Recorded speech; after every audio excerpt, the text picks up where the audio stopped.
What's going on, everybody? Welcome into episode 21 of Lobbing Scorchers.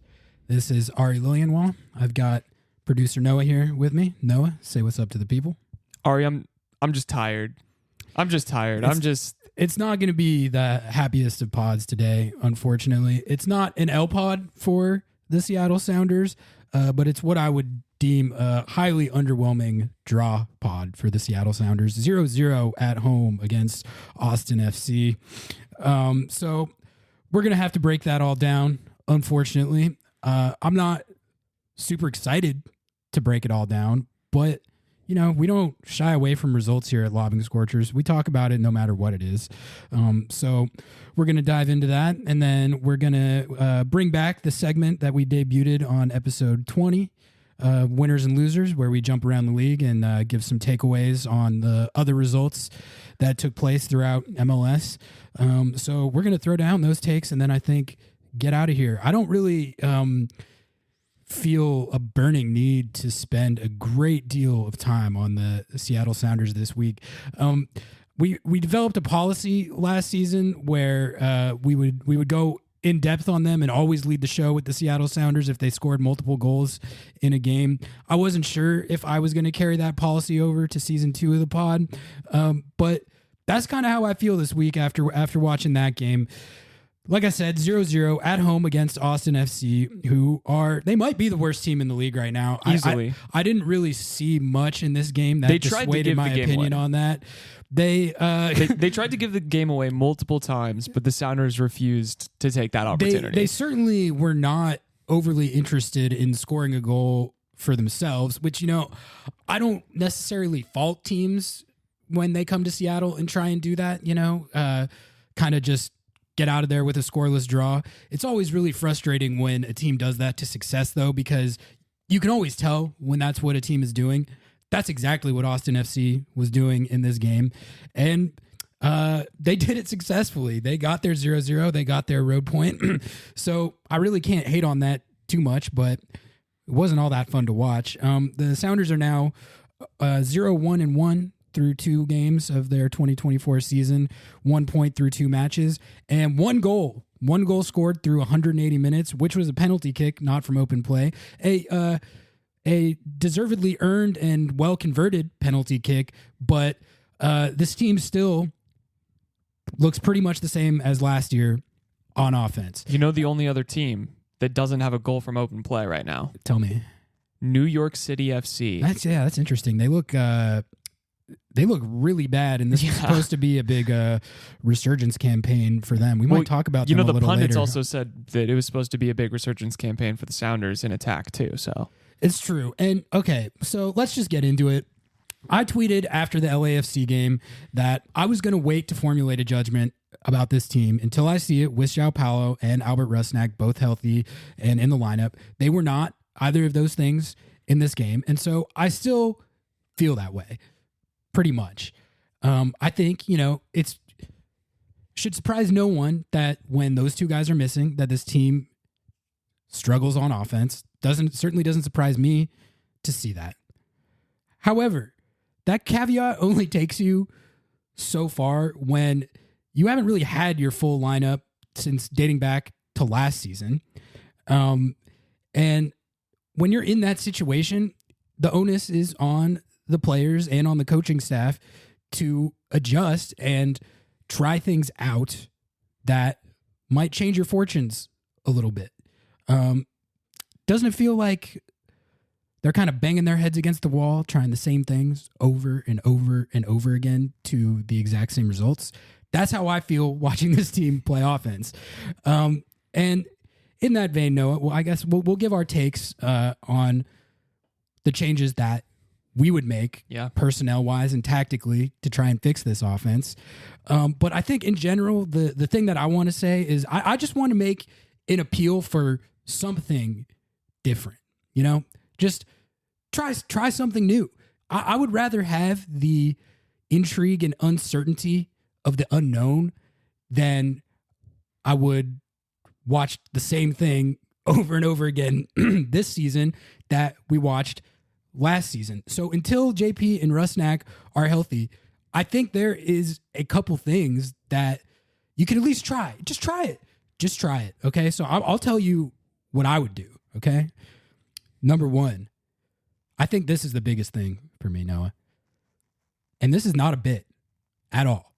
It started off as a bit last I know season. where this is going. It started off as a bit last season. This is not a bit. Start Paul Rothrock. Start Paul Rothrock. Start him. Start him. Just try it. He's the only one who could finish, Ari. He is the only one on this team who was scoring goals last year, okay?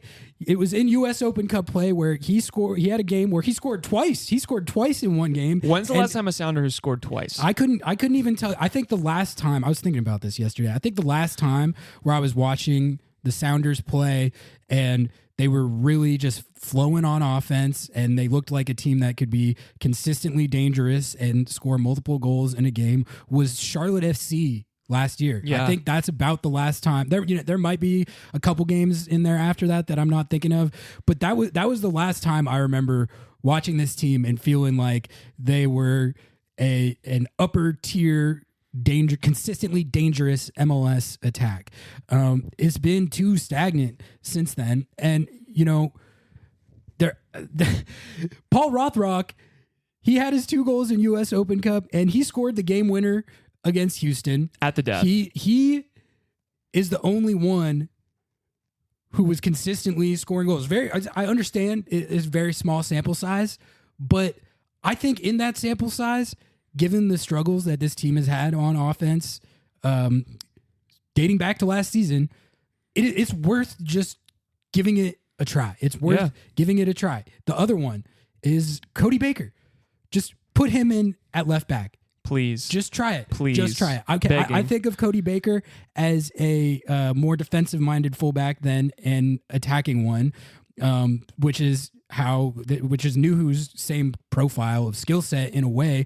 But, like when I watched Cody Baker play last year, I thought his wide service was pretty good. Well, anything's better than Nuhu when it comes to wide service. When it comes to like just attacking fullbacks in general. Yeah. I think like what it goes to is that the left side of Nuhu and Leo Chu is not getting it done so far this season. Oh yeah, no. And it wasn't really getting it done last year. And Leo Chu, I think he's had a pretty tough start to the season. And he had glimpses last game where he looked pretty good. Last game, but like I think last year, for all the criticism that he took at times, he had a pretty good year.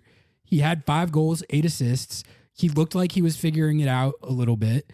But, it just hasn't been very consistent. And I don't know. So far this year, him and Nuhu, that left side just feels like a black hole. It is. Right now. Every time they start charging down that flank, you kind of know what's going to happen before it happens.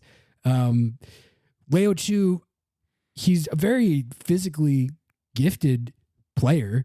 You can see it at times, but the decision making, especially just like between the two of them when they try to combine, it just feels off right now, and they're not generating like any danger when they try to run the offense through that side.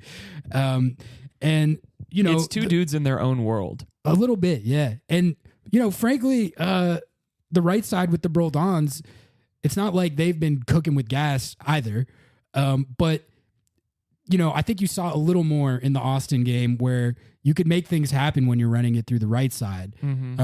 And with Pipo there too, that helped a lot. He was kind of cutting in on that right side a lot. And we'll talk about him because there were a couple positives from this game, and I really think what I've seen from Pedro de la Vega through 2 games,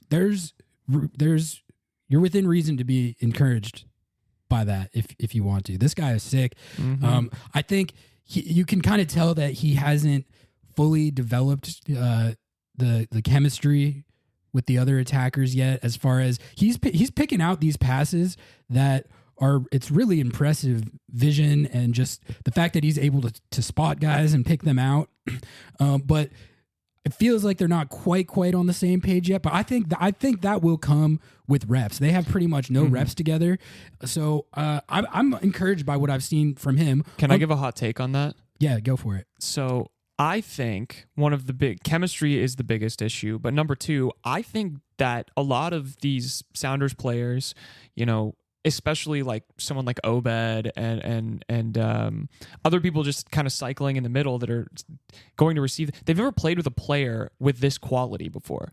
They're not used to playing in a squad where they need to be ready at any moment to receive a pass, or he's going to slot that pass in basically through, two defenders. I saw that happen a lot, even with Jordan, where he just was like, oh shit, the ball's here. Like, and maybe that was just from my angle or my view, but I felt like he's almost like not the chemistry. It's obviously not there. It's not quite there yet. I do think, as far as players that are able to pick out those passes and when they pick them out, like I do think Nico Ladero shared some of those same attributes, especially at his prime, as far as, but not in the last 2 years. Not to as great effect, but in terms of skill set, I think there are similarities there. But like, it's an entirely different player that you have to learn their tendencies and when they're going to hit those passes, when to make your runs, and all that stuff. So Jordan, Leo Chu, Raul, everyone in the attacking group is going to have to learn that with Pedro de la Vega. And I think that will get there. It's not quite there yet. But just, I don't know, in general, I want some variability. Like I think if the writing is a little bit on the wall that this might be a little bit of a struggle and a slog until you get Albert Rusnak and João Paulo back. So just start throwing stuff at the wall. I really don't want to see the left side of Nuhu and Leo Chu in Philly next week. I don't. Like, it's not working. You might get one goal out of that, like through luck, but I don't think you're going to generate consistent danger in the way you need to in an MLS game lined up like that right now. And, I don't want to overreact to the first 2 games of the season, but this goes back to last season. It goes back to last season, and that game looks too much like last year. Like there's a lot of talk this offseason about how with the moves that they've made, it wasn't going to be like that, and they would be able to withstand an absence or two and maintain some type of level. And no goals at home against Austin FC. That's embarrassing. Concerning. That's concerning to say the least, man. That was not a fun game to watch. Seattle, okay, they had 4 chances in this game by my count that you could credibly call good chances. All right. Leo Chu, he had a pretty good one in the first half where he lined one up from the left side. He was inside the box, and that did not miss by much. No. He almost cashed that. That could have been a goal. Jackson Reagan had a header off a set piece, I believe, that was just over the bar. Yep. That could have been a goal. Jackson Reagan, I want to see him get a couple goals this year. Yeah. I'll say that. 6'6", he's a beast in the air. One of the things that made Chad Marshall so great over the years was he was such a goal threat. He could get a headed goal off a set piece at any time. And I want to see Jackson Reagan develop that aspect of his game. It was good to see him get close with one, but when I look at the stat sheet at the end of the year, I want to see him with a couple on his ledger. He's a physical enough presence to be that type of player that can offer that threat. So, but he had that one that was right over the bar. In the second half, Josh Atencio had a header that Brad Stuver, who's a really good goalkeeper, to be fair, had to go full extension to save that. That was pretty close to being a goal. And I thought the double pivot of Atencio and Obed functioned much better defensively in this game. And I thought Josh, that's not saying much though. This is Austin. No, and that's true. I was going to bring up the defense with that caveat, but they had their job to neutralize them, and however much they may or may not have tried to score a goal, they did it.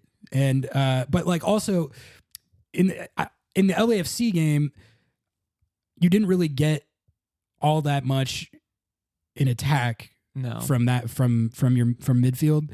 And I thought Atencio in particular, he played well in this game. Like, I think if you had to give a man of the match, I think I would say he got man of the match. Josh Atencio. Yeah, Okay, I believe. I think that's a good choice. So he almost scored on that header, and then Rui Diaz, like in stoppage time, I think. Yeah. Atencio put in a cross for him and found him over the top, and Rui Diaz hit it about as clean as you can possibly hit it, and he just absolutely blasted the crossbar. Unlucky, but it was good to see Raul get a chance like that and hit one that clean. That looked like how he used to. Yeah. And I think if there's another positive from this game, I thought Raul looked good. I was going to bring the same thing up. I was going to say that's one of my biggest changes that I think even just from this game and in the previous game, Raul looks like he is a man possessed. Does that mean he should start? I don't think so. I think he's still incredible coming off the bench, but that like Jordan and Raul kind of double striker thing was playing well because Jordan was able to pull defenders and get Raul a little bit more space. It didn't seem like Jordan was as much of an attacking threat when they were both playing, but that might just be... Okay, here's my take on that. Like, I think that like if you were judging it based on what honestly gives you the best chance to score the most goals, yeah, Raul is the starter. Oh yeah, like, no, I don't want Jordan to start. That's anymore. my takeaway. Not at the 9. The Jordan at the 9 thing, I think that while there might be merit to it, it hasn't worked so far. Raul looked really good in this game. The only thing is like, how many minutes can you put him on the field before he does his hammy? Yeah. Okay. Like that's what you have to consider. And I don't know the answer to that question. In the last year or two, he has not been able to carry a large share of minutes without doing his hamstring. And that's just the reality. So I understand that there's going to be a balance with that in managing of his minutes. But based on what I saw in this Austin game, Raul's still the guy. He's still the guy if all things were equal, regarding his health and how many minutes he can play. But they're not. So I think with this game, I had this written down that I think he earned that job with this performance. Compared to, Jordan is an incredible talent, but I think it's becoming more and more clear that his wing play is so much more effective in this system, at least, than anything he's ever going to do at the 9, because maybe it's because you have Leo Chu on the wing. Like, that connection worked for a minute, but clearly, like, that let's play a ball in over the top and get Jordan in. The defenders have learned how to cover that, and it's just not effective anymore. You really need a threat at the 9. Yeah, no, I think you hit on it right there. I think in this system, Jordan is best served as a winger and not the 9. Like, I agree with that. And I still think he's one of the best wingers in the league. Like, I think that he has a threat. It gives you like more ways that he can hurt you because, he's still got very, very good pace, even with the knee injuries that he's had. He was the third fastest in week 2. He's physically a beast, and he's done really good work over his career in MLS, being a threat from out wide and, acting as a facilitator and not just a goal scorer. So it makes him and by proxy the team more multifaceted when you have him out there as opposed to up top where, if he had been banging in goals these first couple weeks, I might think about it differently. But the whole team has looked so anemic on offense. I feel like you got to change it up. You got to change it up. You got to start Paul Rothrock. I'm here for it. Joking about that. People are going to ascribe that as a bit. It's not a bit. Like, give him a chance. Unleash him. Unleash him, Noah. Unleash him. Like, we've been saying this since last season. I even had that written down as something that I was going to talk about. I was like, dude, start Paul Rothrock. I also had Cody Bakes in my changes. Get Nuhu on a plane to Ligoon. Get ready to deliver Uber Eats, buddy. You're going to Ligoon. I don't know. Move on him. What else are my hot takes? I'm just firing them off now. There needs something new. Brian, like, buddy, I know the seat isn't hot for you because the Sounders will never fire a coach ever in their entire life until they're, so underwater. But like, I think he should be feeling a little heat. The feeling in the stadium, and I know you were in the press box, so maybe a little bit different, but the feeling in the stadium is that this team is boring. This team is stale. The play is boring and stale. And here we go again. This is another season where we're going to, underperform the expectations and basically just be waiting out Raul's DP contract till we can find something new, and then hope that it all just gels together. I would be in that exact same boat if it looked like this with Rusnak and Joao Paulo in the lineup. We haven't seen what it looks like with them in the lineup yet, so I just want to see that out of curiosity as much as anything. You know, I'm open to the possibility that once that those guys are in there, that maybe it will still be the exact same. I tend to doubt that. I think Joao Paulo is still one of the best players in the league. I think Albert Rusnak, you know, for however much criticism that he's taken from some corners of Sounders fandom, I think he's a provenly pretty good to really good, productive MLS player that seemed to be coming into his own on this team last year. He's one of the most goal dangerous players on this team, that's for sure. You know, for better or for worse, that's definitely true. So I'm mainly just frustrated that we're 2 games into the season and we're already doing these lineups that have 2 of the most important players out of them, and we have to talk about these games where and now Pedro de la Vega they're is mixing injured. and matching because they're so depleted, and now Pedro de la Vega might have a knock. His hammy, baby. Let's go. He came out Sounder. in the like 60 something minute, and I was hoping that he was just cramping or maybe he was on a minutes limit, but then Schmidt said after the game, right, that he's MRI. getting an MRI. Yeah. So super awesome.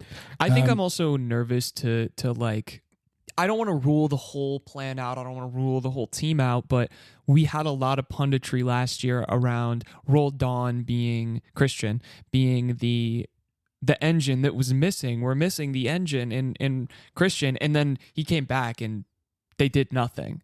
So I feel like I'm still seeing the same things, the same issues, and I'm just still nervous. You know what? I'm going to be responsible as a capital J journalist and wait it out until we can see a full strength squad. But man. Yeah, I mean, so last year it was Christian and Raul that were out for most of the year, and it just felt like this kind of caveat that was hanging over everything because they were never really at full strength. And then to start this year, it's the same thing, but it's with JP and Rusnak. So it's frustrating, but like when you're in that situation, I do think, you know, not to belabor the point, but there comes a point where you just have to start throwing stuff at the wall. Yep. And in this case, I think Paul Rothrock is the key figure in that. That's what I would do if I was Schmetz, which I'm not.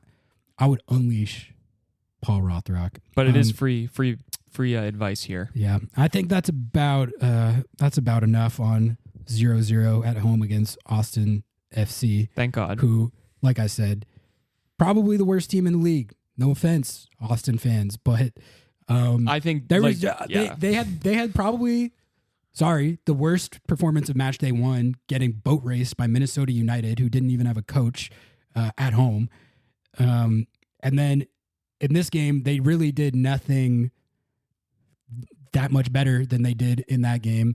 Like they got outshot like 19-0. There was a point in the second half where they had literally, it was into the second half and they had 0.00 XG, which whatever you think of XG, like if you have 0.00, they give you 0.01 for the most like speculative non-shot that you can imagine. Yeah. So that means like you really, really were not doing anything on offense. Which congratulations to Andrew Thomas on his clean sheet. Yeah. Congrats to Andy Thomas. You know, he looks good. He didn't really have to do anything, but like I think the whole defense did what they had to do in this game. There, you can't really blame the defense. It was just more anemic offense, unfortunately. And so looking ahead, the Philly Union are up next on the road, cross country to the East Coast, and we get to watch this team try and play offense against a team that's one of the best defensive teams in the league every single year and one of the best home teams in the league every single year. Noah, I don't really care about the result in this game because it feels like until Rusnak and JP are back, it's almost like pointless to fret about. Yeah. But like I just want to see like a different lineup, tactical wrinkle, Paul Rothrock, Cody Baker. Try something different on the left side than the new Julio Chu combo, which hasn't been working so far, and see what works. And if you lose and get your doors blown off, like at least it will have been something new and interesting to watch. Yeah. As opposed to like if they run out that like say they run out the same 11 against Philly that they did against Austin, like I can tell you what's gonna happen before it happens. Like they're not they might get one goal. No. But no shot. There's you can like maybe they get a penalty. Yeah, Maybe there's fair. like a crazy giveaway. Like you never know. Yeah. But as far as like that lineup generating consistently dangerous offense, like what evidence is there over a pretty large sample now that that's gonna happen? Like I just don't see it. I would love to be proven wrong. I've been wanting to be proven wrong on this since last year, but like we've seen it. We've seen it. I want to see something different.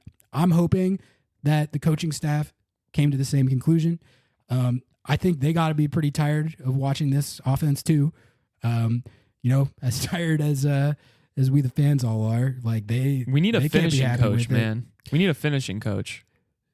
I guess, I thought the XG merchant thing was hopefully going to die this year, but like it was the same thing. Like the XG in this game was good. Like it was pretty good. I think they put up like, I don't know. It was like close to 1 or something, right? Well, I think like, I don't know. Some places had them like up more towards like 1.5, 1.6, which is not like great, but not terrible.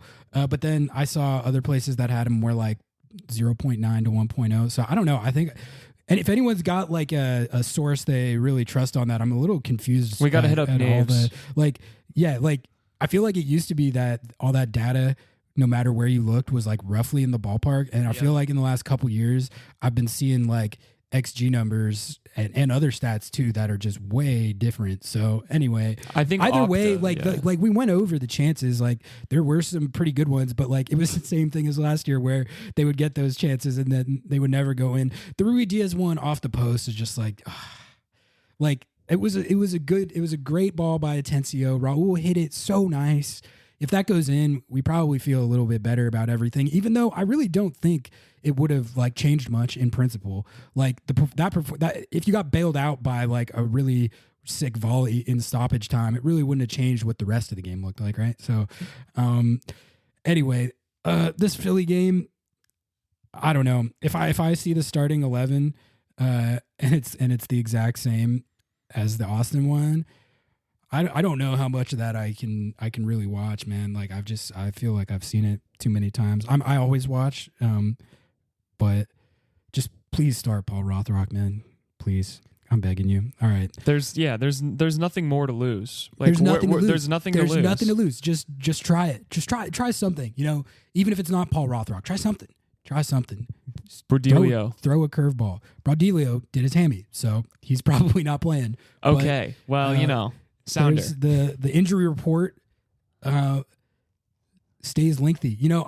I do think, we were talking about Cody Baker. I think RBW even would help in this situation. He's been coming back from a hammy too. So, like, get some youth out there, man. Like, there's times in these games where it looks like, even like Alex and Christian and Jordan, they just don't even give a shit some of the time. Like they're not as hungry as some of those young guys. And like when you're already like just lackluster in front of goal, yeah, put Paul Rothrock out there and let him cook, bro. Yeah, I think it's almost, you kind of brought up like an even deeper discussion of, when you have a core that's been together as long as this team has and that's won as much as they have. Like I've kind of gotten the feeling over the last year or so that the CCL win was almost like the mecca, the apex for this core, and they really haven't gotten those vibes back since then. And a lot of that is due to injuries. Like you have to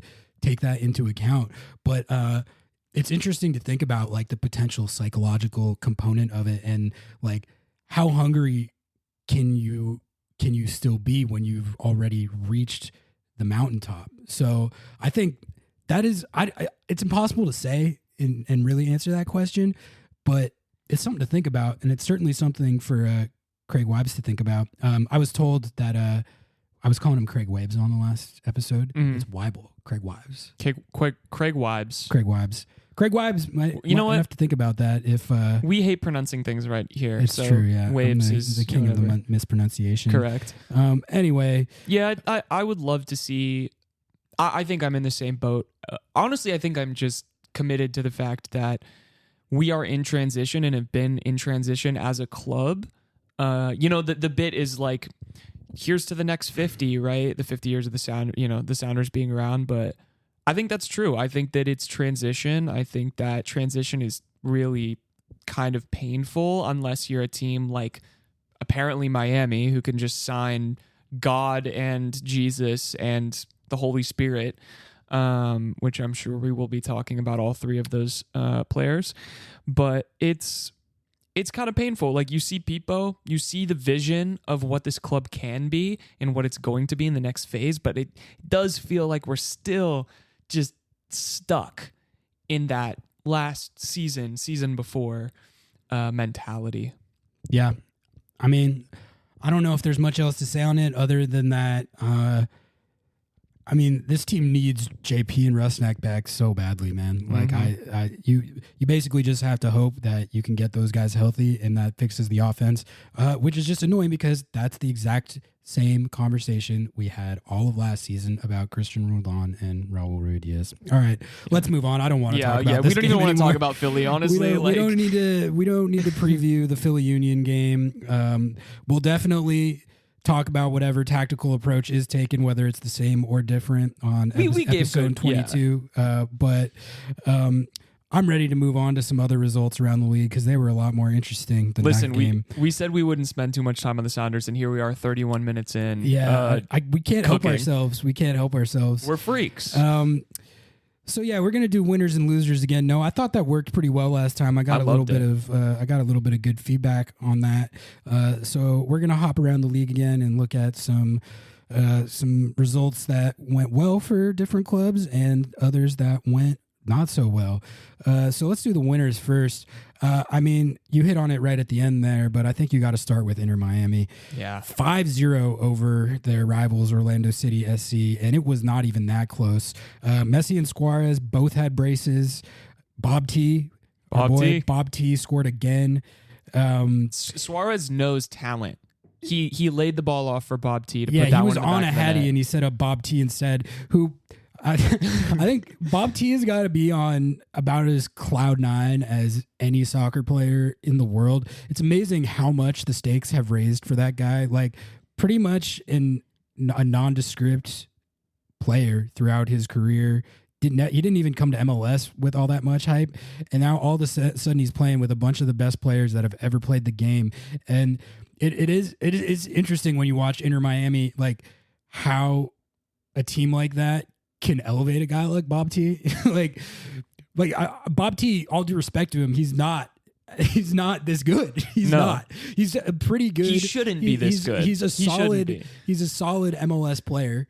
But he is, he pretty much ever since Messi got there, he's been racking numbers like he's one of the best attackers in MLS. So that's pretty funny. And he's improved. Like he looks like a different player than the player that he got when he got there. You can tell his confidence is soaring, and it should be. Inter Miami, like, everyone had a great time when their preseason world tour didn't go especially well. There's a lot of talk about how Suarez is cooked. He's got jello in his knees. Like, they're too old. And that all might well be true. And we're going to see how healthy and like how big a percentage of minutes that all these guys can play together throughout the season and all the different competitions that they have to play in.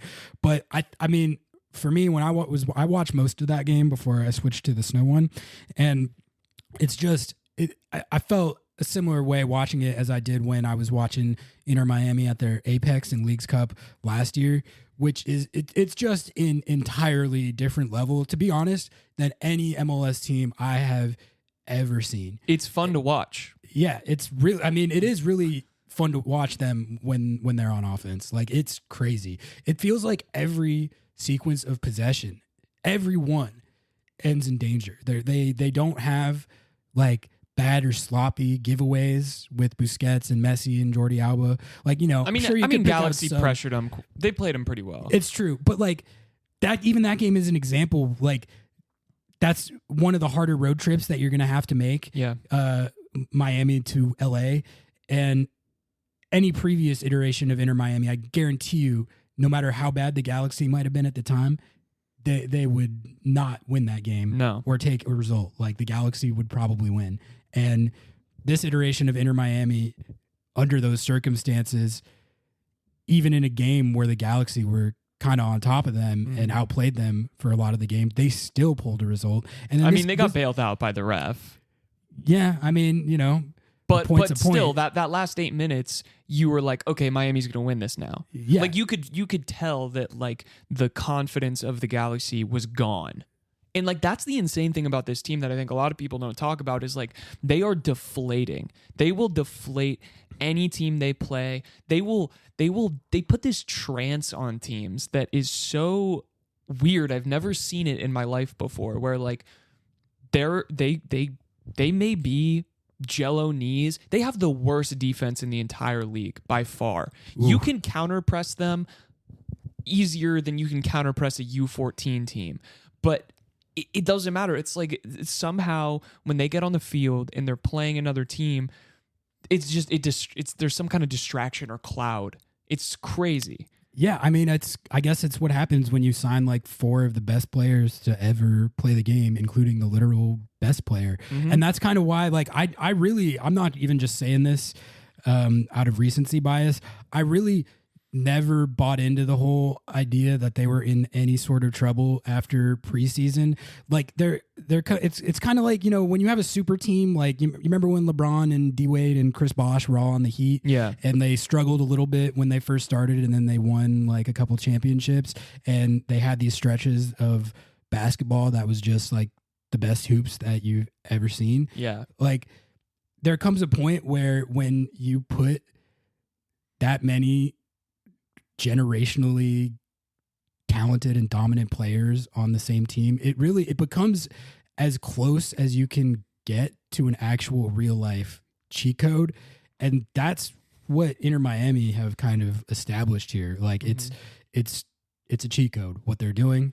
And it's really, I mean, any talk that we have about like whether Seattle's a contender or who else might be a contender in this league, it might be a moot point if they can get Messi, Suarez, Busquets, and Jordi Alba to play the finish line. To the finish line, having played like 70 to 75% of the available minutes in all their competitions, which that might be lofty, but if they can get somewhere approaching that, I'm having trouble seeing a scenario where they don't win multiple trophies and probably walk to MLS Cup. Like if everyone's healthy when the playoffs start, it's just they're playing the game.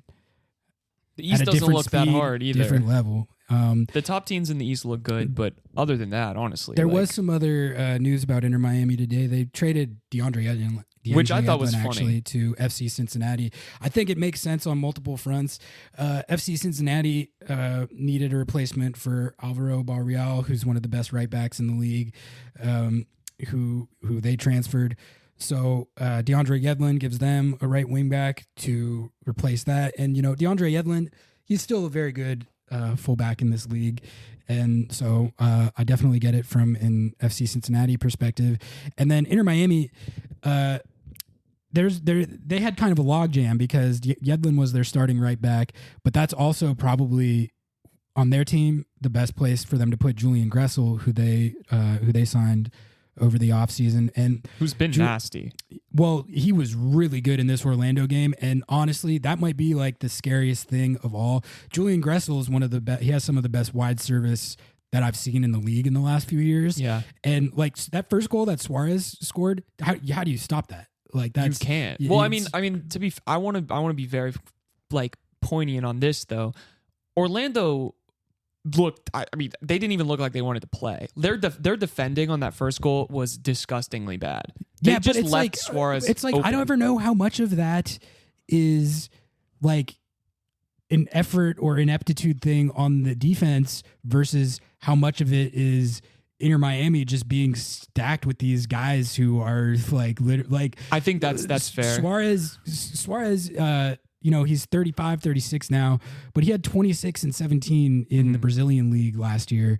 And, I mean, he's one of the best strikers of all time. I think like when you put Julian Gressel's skill set with wide service combined with a number 9 like that, I mean, that's tough. And that's before you even get to Messi and Busquets and Jordi Alba, who like, oh my God, Jordi Alba and Gressel, now that they're going to have him starting at right back, that is such a nasty fullback duo. Yeah. Oh my God. I Like, think at least on offense. Yeah, the issue becomes, who do you leave? Who do you leave unmarked when you have to leave them unmarked, right? Not Messi. Yeah. What? Not the younger, Julian Gressel who's making those moves. Yeah, you're gonna leave the 48-year-old Jello knees open. So like I think also Orlando bought into a lot of what the pundits were saying and what I was saying of, oh yeah, Suarez is washed. Bro can't even run 15 feet. Like, yeah, leave him unmarked because then you're going to have time to get back and pressure him. But honestly, the first goal, fuck the first goal. That second goal was disgusting. Yeah, he totally charged through their back line. Do you remember that Raul goal where he like chipped it to himself and it was giving me that vibes. And I was like, all right. He didn't chip it over the guy, but he barreled right through the guy. Yeah. Yeah. Scary to watch, man. Yeah. I mean, not to ride Inter Miami too much, but it's like it's warranted. Yeah, they're good. 5-0 over Orlando, and Orlando is a good team. They were second in the Supporter Shield standings last year, and it was a rivalry game, and it was a joke of a game. It was non-competitive. Inter Miami looked insane. Let's move on to my other winners from this match day slate. LA Galaxy 3-1 over the San Jose Earthquakes, and the thing that I think is interesting about the Galaxy right now, this Joseph Paintsil guy. Have you watched this guy at all? Yes. Dude. Okay.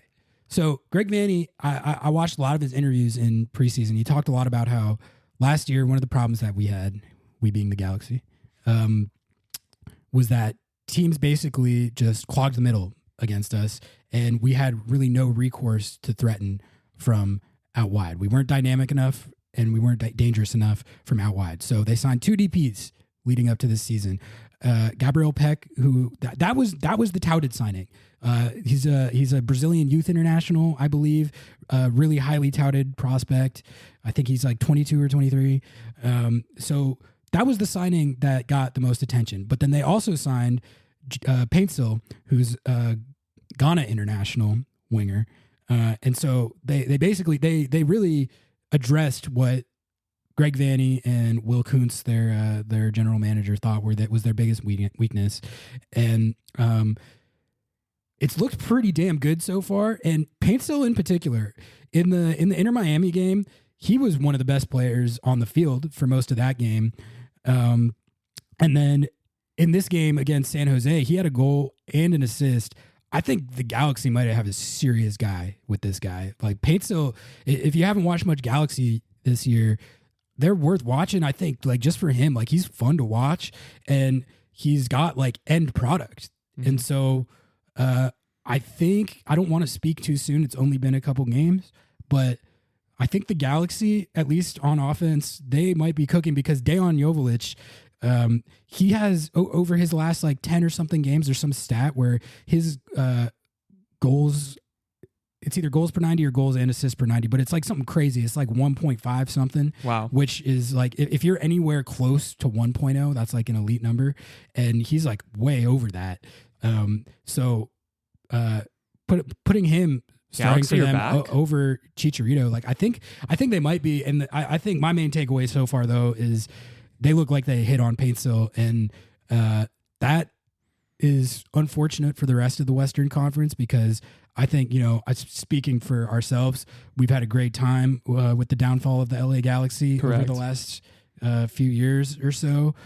But it looks like they patched their biggest weakness because I think a lot of people kind of noticed exactly what Greg Vanney was talking about last year, how like when you clogged the middle on him, Ricky Puig like didn't really have much that he could do against it. Now he's got these outlets on both sides of him that Gabriel Peck seems like he has a ton of upside, and Paintsil looks like a serious guy. So LA Galaxy, stock up.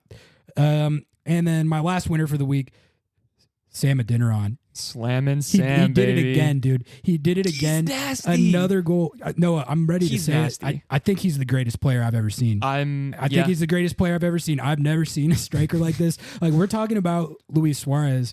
Sam Adeniran, like, he looks like Luis Suarez if you crossed him with Erling Haaland. And Oba. It's unbelievable. Peak Oba. Like, it's, I say it in jest a little bit, but there's pain that comes with it, because it's just like, you watch him play for St. Louis City, even dating back to last year when he had 8 goals, and it's just exactly what the Sounders need, like, to a T. Yep. Like, they need him so bad. And he went to St. Louis City for nothing. Was it 100K? It was 100K GAM, I think. So, however much you do or don't blame Craig Weibs for that, there are differing opinions on that, but like, the end result did not work out for Seattle, and it certainly worked out for St. Louis City SC. This guy is a beast. Could you imagine him with Pedro de la Vega and Morris on the wing and Chu on the other wing, and then Rusnak on the pivot there, and then you sell Nuhu and you put in Cody Bakes? Oh my God! Yeah, you would have a serious squad. And Paul Rothrock. Sam.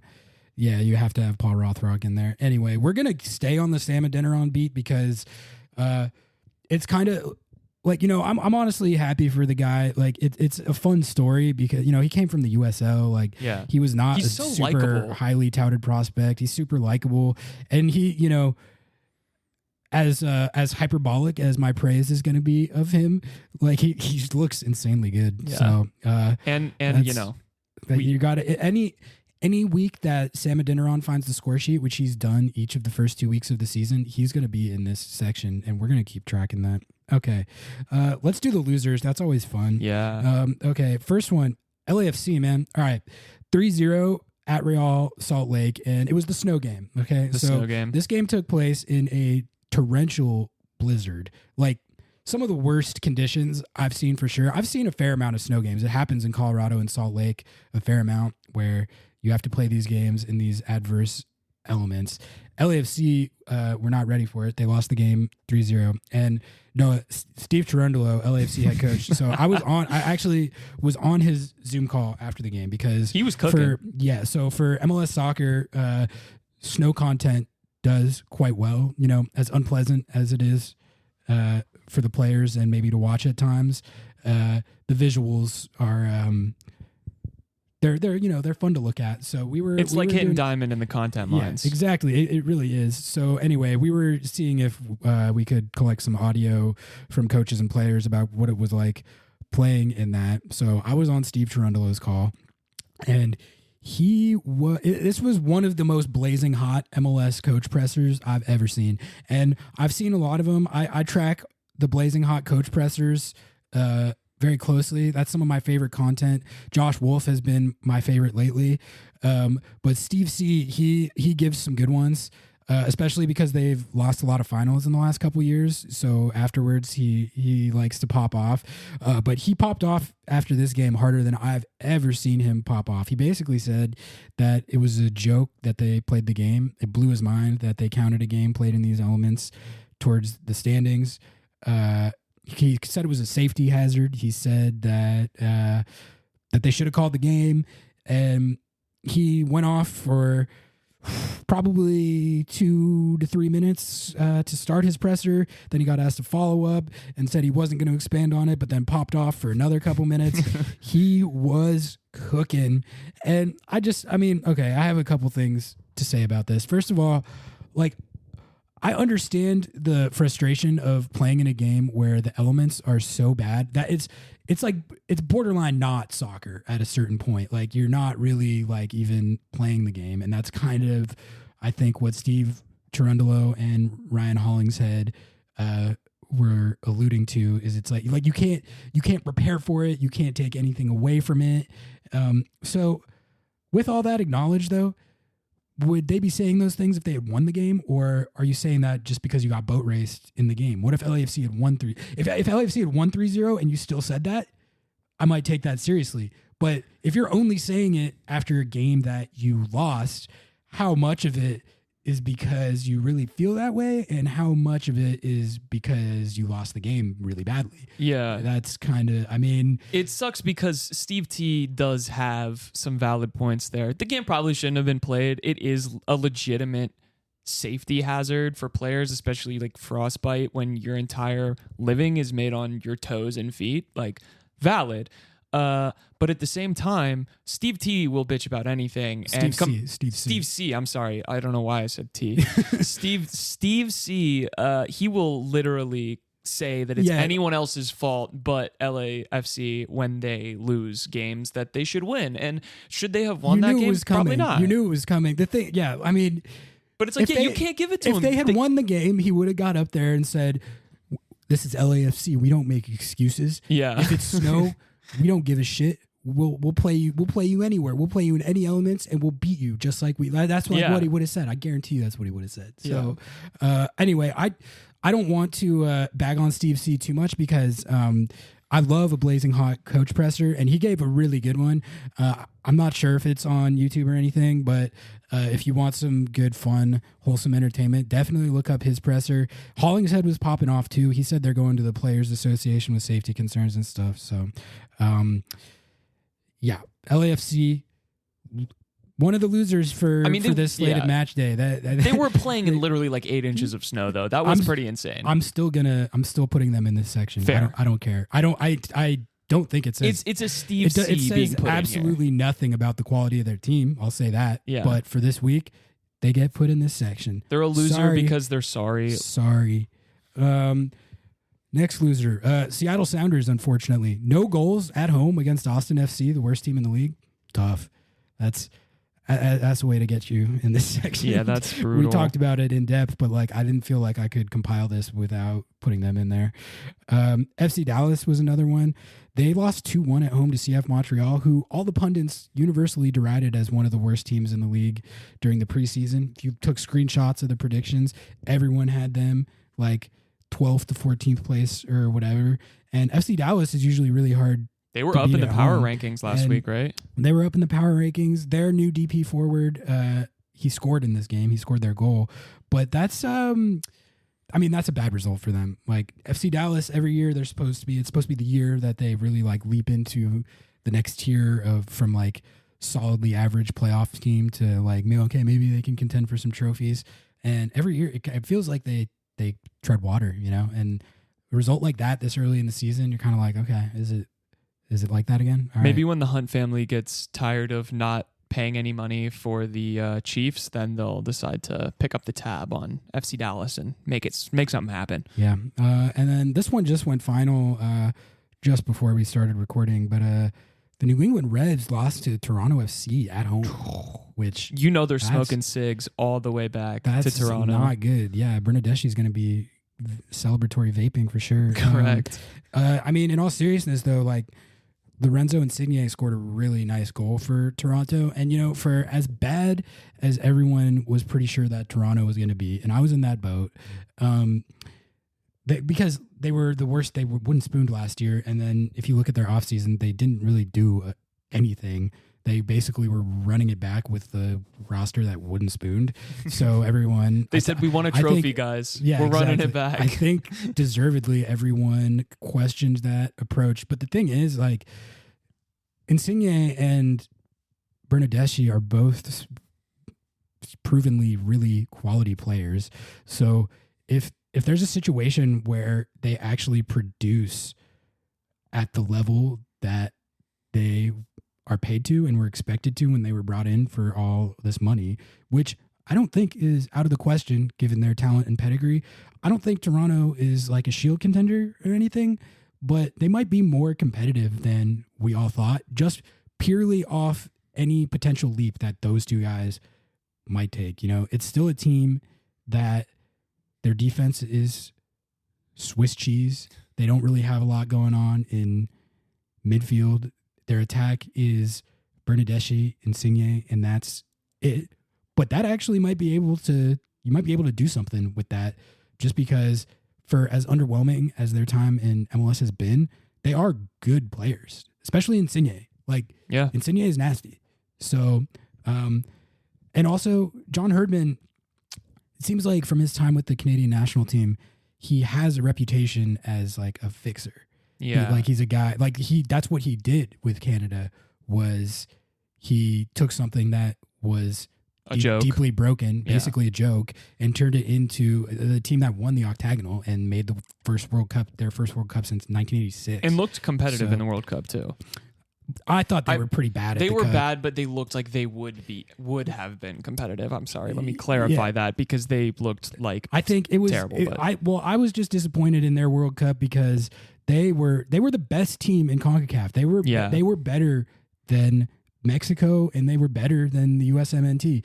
When the USMNT played them in Toronto, we got boat raced by them. Like and I just envy their strikers so much, Kyle Larin and Jonathan David. I would give anything to have those guys on the US in the US player pool. But John Herdman, point is, like, for whatever shortcomings he might have had as a coach that eventually led to him leaving Canada, which I think it was just how long he had been there as much as anything. But he seems like a coach that can fix what is broken. That's what he's trying to do with Toronto. And they got a good dub today. So got to hand it to him. That kind of became them being a winner more than the Revs being a loser for that result. But like, I'm happy with that because, anytime there's a team that's struggling and they pull a good result, I like to give them props, because for a team like Toronto, it's few and far between these last couple years. And we all remember, like, the Seattle-Toronto was one of the sickest cross-conference rivalries, just playing an MLS Cup every year. And they have a good fan base, so good job to them. I think that's it for this week, Noah. I didn't have anything else unless you did. The Sounders are at Philly next Saturday.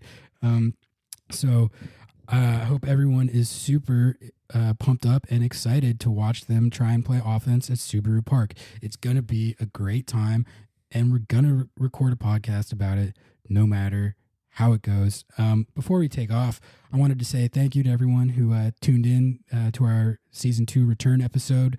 The download numbers were very good, according to what you told me, Noah. Yeah. So I'm elated to hear that. I really appreciate all you guys who support us and tune into the content. Make sure you rate. Make sure you like, rate, subscribe, tell your friends, tell your parents, spread tell the word.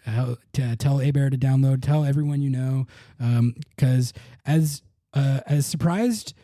pleasantly surprised as I continue to be with how many people download and tune into this, we're trying to grow it even more. And we have a lot of fun doing it, and I have a lot of fun interacting with people who listen to the show. You can always tweet your takes at me, and I'll try and respond.